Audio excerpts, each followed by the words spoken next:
এইটাকে আমাদের এলাকায় বাজনা গাছ বলে। হ্যাঁ, এটা সঠিক নামটা আমি জানি না। এটার তেল অনেক সুস্বাদু।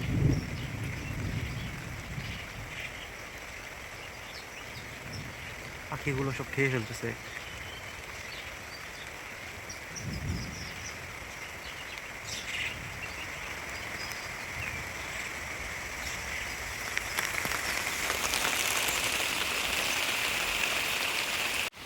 মনে হয় তার মনটা খুব খারাপ, সারাদিনই বৃষ্টি।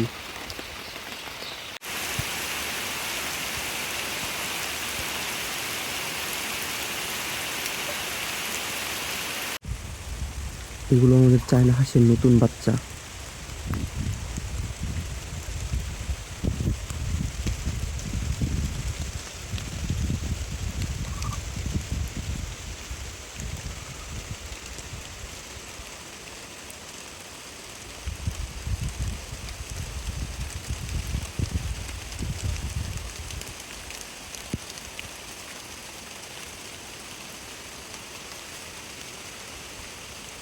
এটা আমাদের ফার্মের সবচেয়ে বড় হাঁস।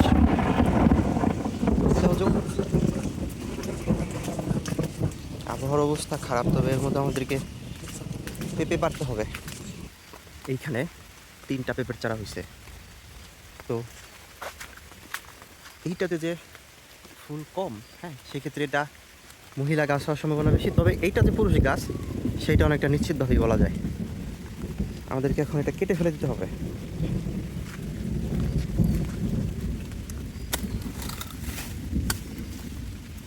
এটা এইভাবেও মরবে না। এটা গোড়া সহ এটাকে উঠিয়ে ফেলার চেষ্টা করি। না ওঠানোই ভালো, অনেক সময় সাথের গাছের গোড়া নড়ে যায়।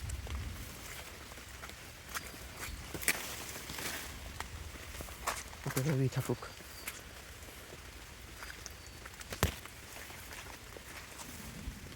এরপরে এটারও সম্ভাবনা আছে। আর বিশেষ করে এই গাছটা, হ্যাঁ, এইটা কাটতে হবে।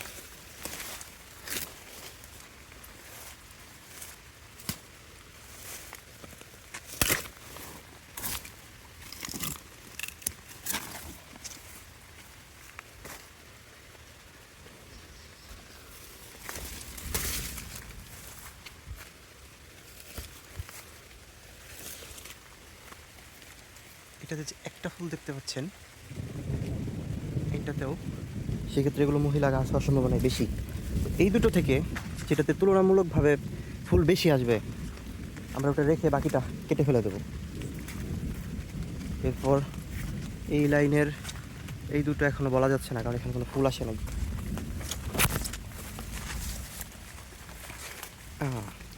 এইটা এইটাকে তো কাটতেই হবে।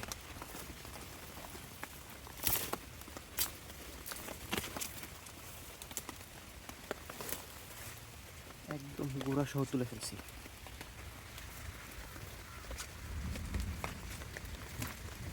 তবে আমাদেরকে একটা জিনিস খেয়াল রাখতে হবে, সেটা হচ্ছে সবগুলো পুরুষ গাছ তুলে ফেলা যাবে না। হ্যাঁ, প্রতি 100-তে 10টা, নাহলে ফলন খুব একটা ভালো আসে না। গাছের পরাগায়নের জন্য পুরুষ গাছ রাখা খুবই জরুরি। এটাকে তুলে ফেলি।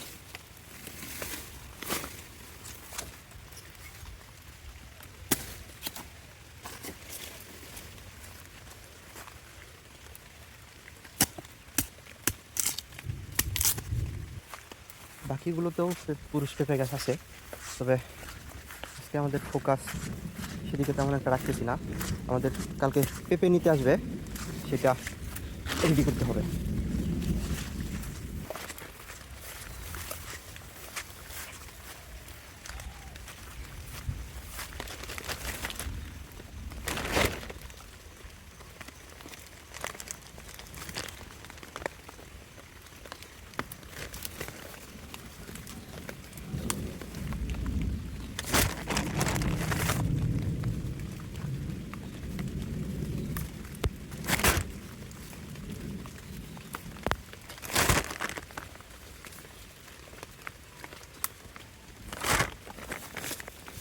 এইগুলো ছোট, এগুলো তোলার উপযুক্ত হয়নি এখনো। ভিডিও করা আর পেঁপে তোলা এটা খুবই টাফ ব্যাপার। আমার কাছে ক্যামেরাম্যানও নাই।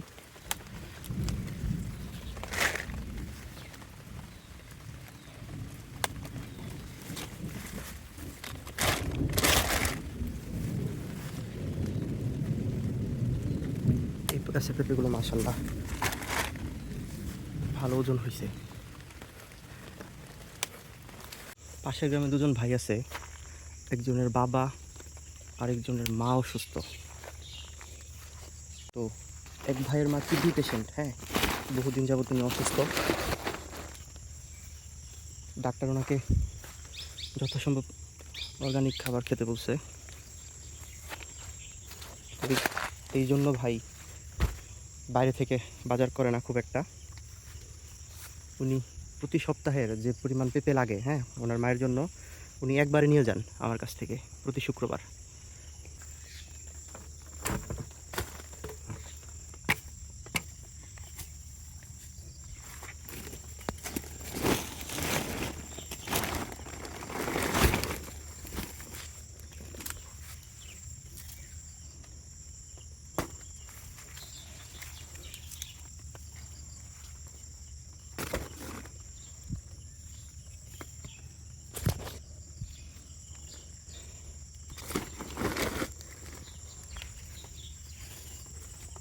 মোটামুটি ভালোই কয়েকটা পারছি।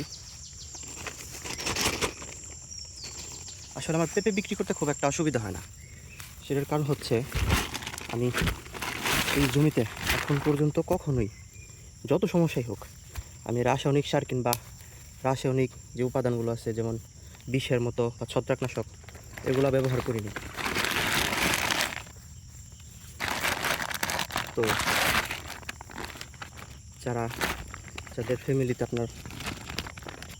যাদের ফ্যামিলিতে রোগী আছে, হ্যাঁ, ওনারা আমার কাছ থেকে সবসময় কিনে নিয়ে যায়। সেক্ষেত্রে খুব বেশি যদি পরিমাণে না হয় তাহলে আমার বাজারে নিয়ে যেতে হয় না।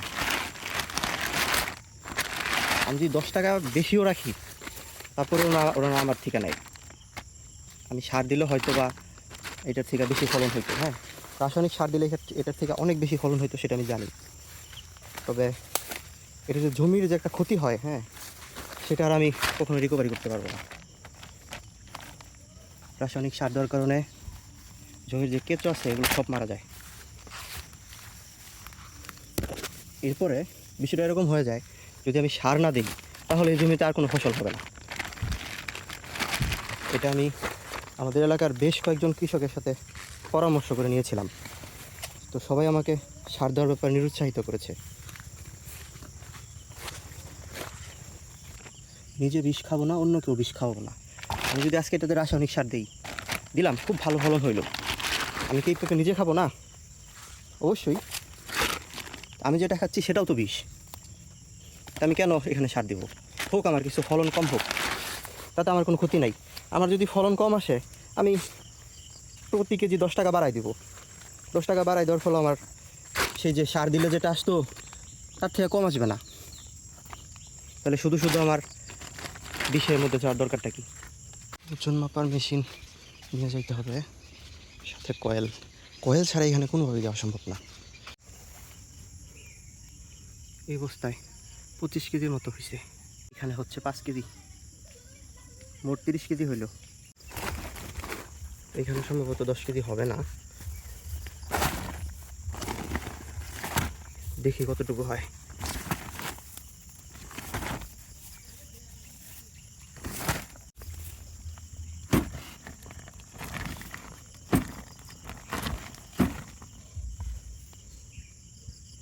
সাড়ে 7 কেজি, আরও 2.5 কেজি পেঁপে লাগবে। আর এইটাতে হচ্ছে 5 কেজি 200 গ্রাম, 7.5 আর হচ্ছে 5 কেজি 200 গ্রাম।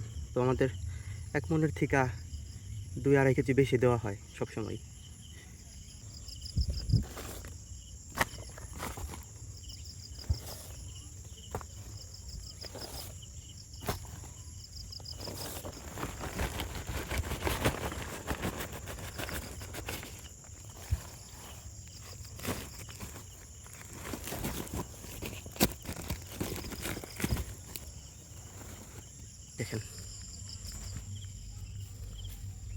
বৃষ্টিতে জোক বের হয়ে আসছে।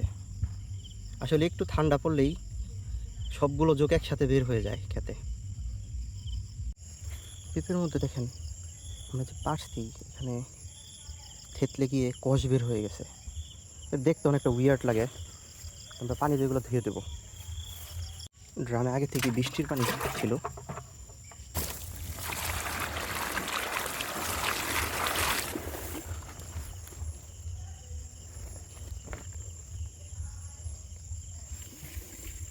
আরেকটা দিলে ভালো হয়।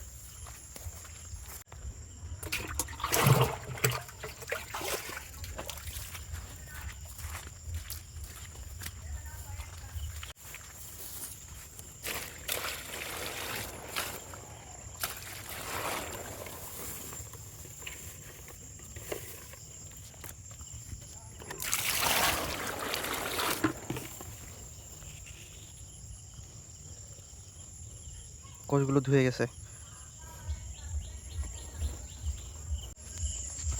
বস্তার নিচে যে ফুটা আছে এখান থেকে পানি বের হয়ে যাবে। আজকে এভাবেই বেঁধে রেখে দিই।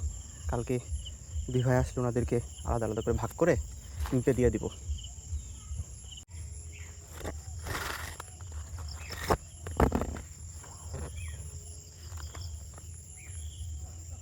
যেহেতু পেঁপে বেশি, হ্যাঁ বেশি থাকার কারণে আমি ওইভাবে বাদ দিতে পারিনি। তবে সেলাই পদ্ধতিতেই কোনো অসুবিধা হয় না। আর